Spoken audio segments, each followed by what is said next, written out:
UCC यानी कि uniform civil code. कुछ लोग तो भारत में ऐसे हैं जिन्हें इस कानून के बारे में कुछ पता ही नहीं है, पर लोगों के बहकावे में आकर वो भी इस कानून के खिलाफ प्रोटेस्ट करने में लगे हुए हैं। बीजेपी ने इलेक्शन में अपने मैनिफेस्टो में 3 चीज़ों को सबसे ज़्यादा हाईलाइट किया था, जिनमें जम्मू एंड कश्मीर में आर्टिकल 370, राम मंदिर और यूसीसी भी उनमें से एक है, जिनमें से उन्होंने जम्मू एंड कश्मीर में आर्टिकल 370 और राम मंदिर, इन दोनों मुद्दों को तो पूरा कर दिया है, पर यूसीसी लागू होने से पहले ही बहुत ही कंट्रोवर्शियल हो गया है। जबकि यूनिफॉर्म सिविल कोड एक सोशल अफेयर्स से रिलेटेड लॉ है, जो कि सभी रिलीजन्स के लोगों के लिए इक्वलिटी रखता है, यानी कि इस कानून के अंडर सभी रिलीजन्स के अफेयर्स जैसे कि marriage, divorce, maintenance, inheritance and child adoption etcetera में और रिलीजन्स के लोगों पर इक्वली अप्लाई होता है।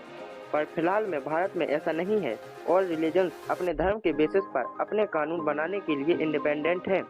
भारत में हिंदू, सिख, जैन और बौद्ध के लिए एक पर्सनल कानून है, वहीं मुसलमानों और ईसाइयों के लिए उनके अपने कानून हैं, पर यूसीसी इसके बिल्कुल ही अलग है। यदि uniform civil code UCC Bharat में लागू होता है, तो देश में रहने वाले सभी नागरिकों के लिए उनके अफेयर्स जैसे कि marriage, divorce, child adoption, division of property etcetera matters में हर रिलीजन्स के लोगों के लिए एक ही लॉ होगा। पर भारत में इस लॉ पर बहुत ही कंट्रोवर्सी है, क्योंकि भारत में मुस्लिम्स को लगता है कि यह कानून उनके विरोध में है। पर यह कानून भारत के अलावा वर्ल्ड की अदर कंट्रीज जैसे कि पाकिस्तान, अमेरिका, बांग्लादेश, मलेशिया, तुर्की, इंडोनेशिया जैसे कई कंट्रीज हैं जहां पर यूसीसी लागू है। और भारत का भी एक राज्य गोवा ऐसा है जहां पर यूसीसी 1867 से लागू है। और इसका रीजन यह है कि यह स्टेट बहुत पहले से ही पोर्टुगीज कॉलोनियल रूल के अंडर था और ब्रिटिश इंडिया से अलग था। भारत में इस कानून के लागू करने पर जमकर पॉलिटिक्स हो रही है, क्योंकि कोई भी लोग इसको ठीक से समझना ही नहीं चाहते हैं।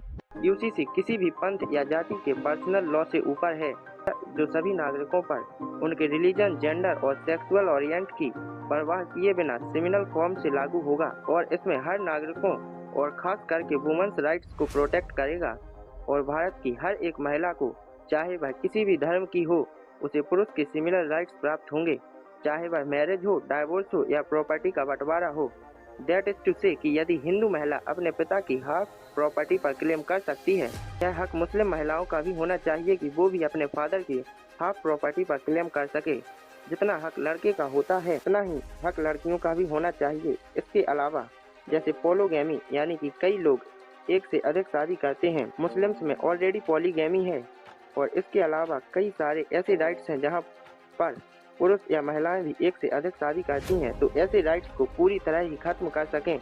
यानी कि यदि कोई महिला या पुरुष जिसका जीवित पति या पत्नी है, तो वह बिना तलाक के दूसरी शादी नहीं कर सकते हैं। इसमें रिलीजन्स के बेसिस पर किसी के साथ भी, चाहे वह पुरुष हो या महिला, कोई भी कॉम्प्रोमाइज नहीं किया जाएगा।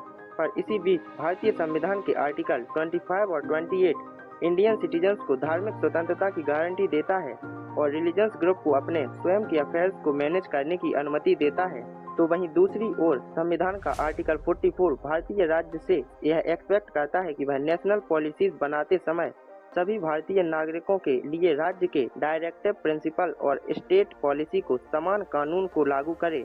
जैसे जैसे हमारा देश समय के साथ आगे बढ़ रहा है, तो आने वाले समय में भी हमें कई लॉज की ज़रूरत पड़ेगी।